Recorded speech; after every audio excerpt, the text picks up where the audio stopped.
Donc, bonjour à tous et merci Pierrette Lémonnier d'avoir accepté mon invitation. Avec plaisir. Donc vous êtes hypnothérapeute dans l'Ain. Oui.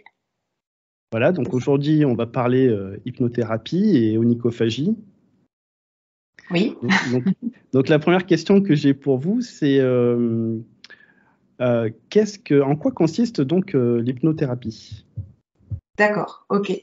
L'hypnothérapie, c'est quelque chose qui existe depuis très longtemps. Ça fait plus d'un siècle que Milton Erickson l'a mis en place, on va dire, même s'il y a eu un historique avant lui. Et l'hypnose, en fait, ça permet d'accéder à des parties de soi plutôt inconscientes. Alors, ça fait une réponse un peu brouillon comme ça, mais en gros, pour faire simple, dans notre esprit, on va dire qu'on a une partie inconsciente dans laquelle on a le conscient. Le conscient, c'est tout ce à quoi vous pensez.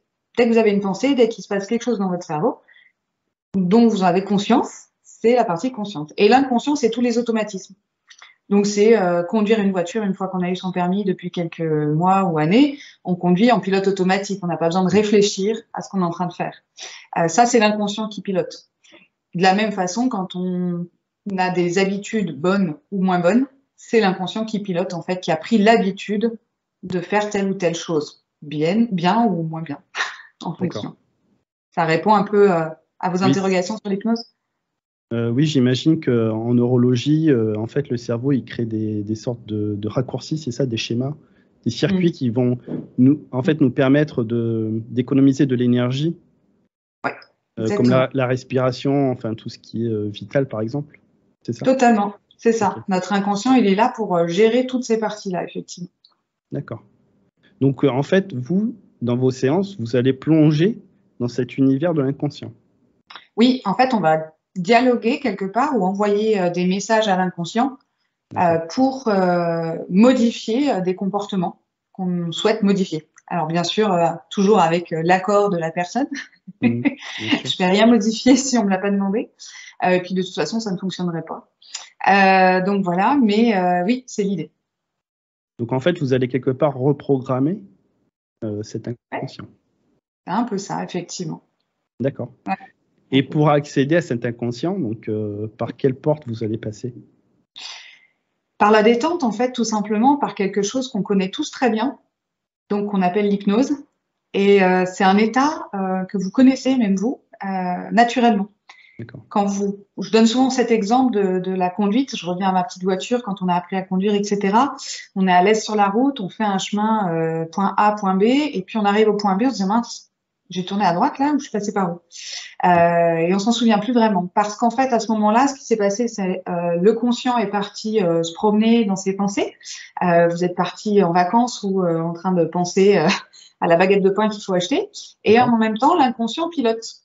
Donc, en fait, il y a une phase de dissociation qui est de l'hypnose. Donc, c'est vraiment quelque chose de super naturel qu'on connaît tous, qu'on vit toutes les 90 minutes en moyenne.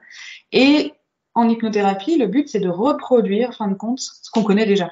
Donc, moi, mon rôle, c'est ça, c'est d'avoir des techniques, donc par la voix, par les mots que j'utilise, par le flux de paroles, d'utiliser ces techniques-là pour reproduire cet état de dissociation. Et pendant que votre conscient est bien occupé à se balader dans des endroits sympas, alors votre inconscient est tout à fait disponible pour faire les modifications qu'on souhaite faire. D'accord.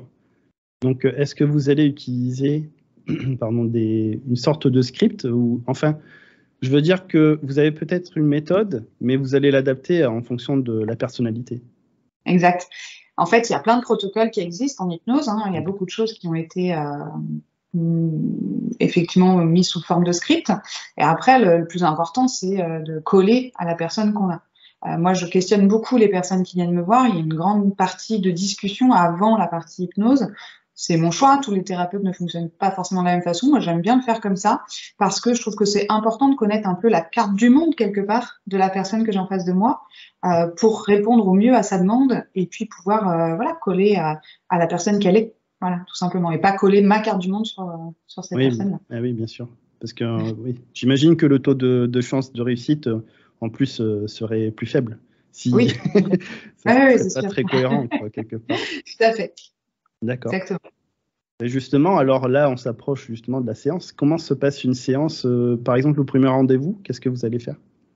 Alors, il y a toujours, comme je disais, une phase de prise de contact, déjà au premier rendez-vous, pour apprendre à se connaître, savoir pourquoi la personne vient, connaître son objectif. Et puis ça, l'objectif, on va pouvoir aussi le travailler. On appelle ça un peu la détermination d'objectif en termes très clairs. Et c'est important d'aller creuser cet objectif-là parce que derrière une envie, je sais pas moi, d'arrêter de fumer, je prends un truc assez basique, il se cache peut-être d'autres choses. Et donc c'est intéressant d'aller creuser un petit peu avec le conscient au départ. Donc j'ai toujours une demi-heure, trois quarts d'heure d'échange, de discussion pour savoir un peu tout ça. Et ensuite on a la partie hypnose en fonction de la demande. Voilà. D'accord. Et quel type de problème vous allez résoudre de façon Alors moi, je vais rien résoudre du tout. Ah, d'accord. Par contre, je vais accompagner les personnes qui viennent me voir à résoudre elles-mêmes leurs problèmes. Parce que l'idée, c'est vraiment ça, c'est de garder toute son autonomie quand on fait de l'hypnose. Donc moi, je suis là pour accompagner, pour guider, pour donner les bons mots, pour permettre justement à l'inconscient et au conscient, en gros, de se mettre d'accord. Par contre, moi, je vais rien régler. Néanmoins, j'ai compris le sens de la question. Et du coup, on va traiter plein de choses. En fait, c'est très, très vaste avec l'hypnose. Alors, évidemment, je parlais du tabac, des phobies, de la confiance en soi, tout ce qui est prise de décision. Il y a vraiment plein de choses qu'on peut travailler avec l'hypnose. C'est ce qui est chouette dans la pratique, justement. D'accord. Donc, j'imagine tout ce qui est cigarettes, addiction, ce genre de choses. En combien de séances, par exemple, en général, on peut résoudre ce genre de problème? Comme vous le disiez, chaque séance est un peu différente, donc chaque suivi est différent. Parfois, en une séance, c'est suffisant. Il y a encore quelques jours, il y a quelques jours, j'ai eu quelqu'un pour le tabac. C'était je suis honnête, 3 semaines. J'ai eu des nouvelles fin de semaine dernière. Et en une séance, c'était réglé. Mais parce que la personne, elle est arrivée, elle avait envie, elle était prête, il lui manquait le petit truc. Voilà.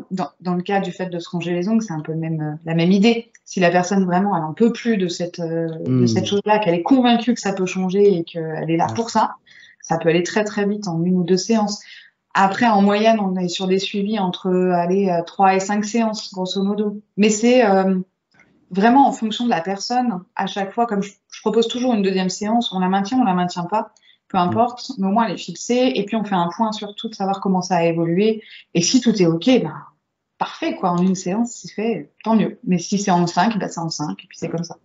D'accord. Donc en fait, pour avoir les meilleures chances de réussir, il faut déjà être convaincu soi-même que l'hypnothérapie est peut-être une solution.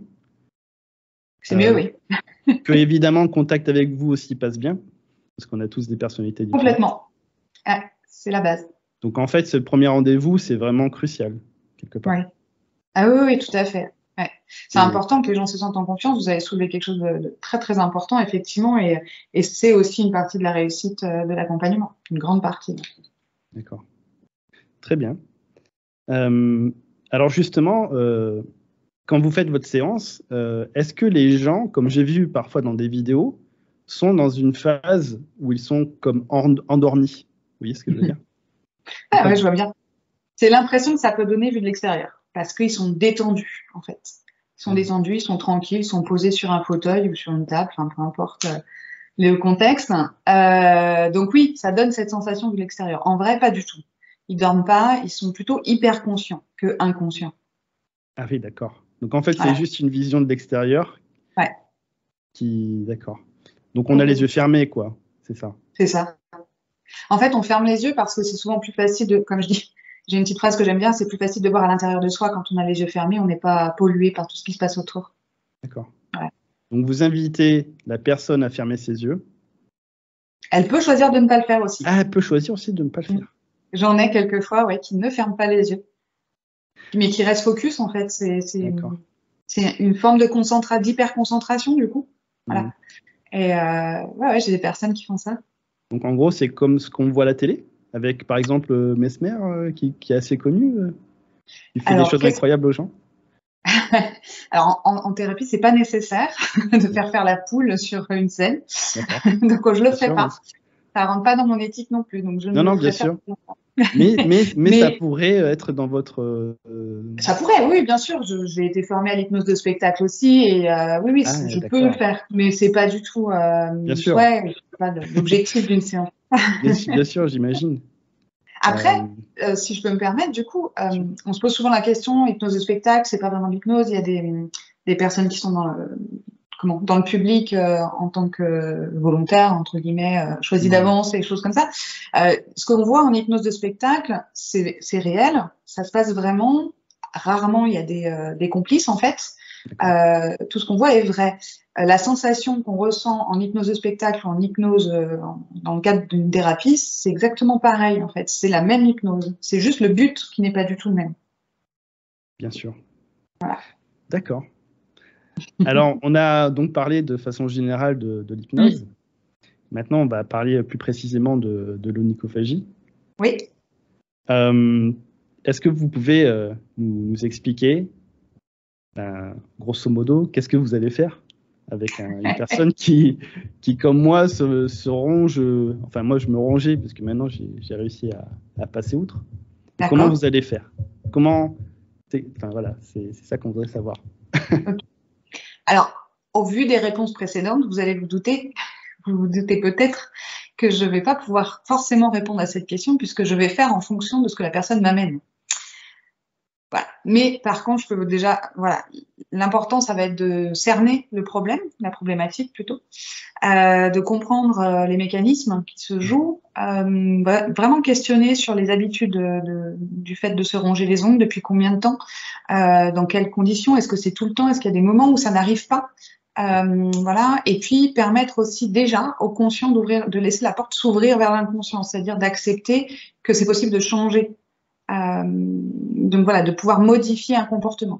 Et puis d'aller chercher aussi on parle souvent d'intention positive dans les comportements. Dans les comportements même les plus pénibles, j'ai envie de dire, il y a toujours une intention positive derrière. Ah oui? Oui. Toujours. Alors, est-ce que, par exemple, une intention positive, parce que je sais que effectivement, se ronger les ongles, c'est apaisant, ça répond à un stress, à une anxiété ou quoi que ce soit. Donc, ce que vous appelez effet positif, c'est donc le résultat, c'est-à-dire ça me détend, quoi. Je suis plus détendu. C'est ça. Okay, c'est de se poser vraiment la question pourquoi je le fais. Oui, bien sûr. Pourquoi je le fais, ouais. Et c'est vrai que là, on est moins culpabilisé, quoi.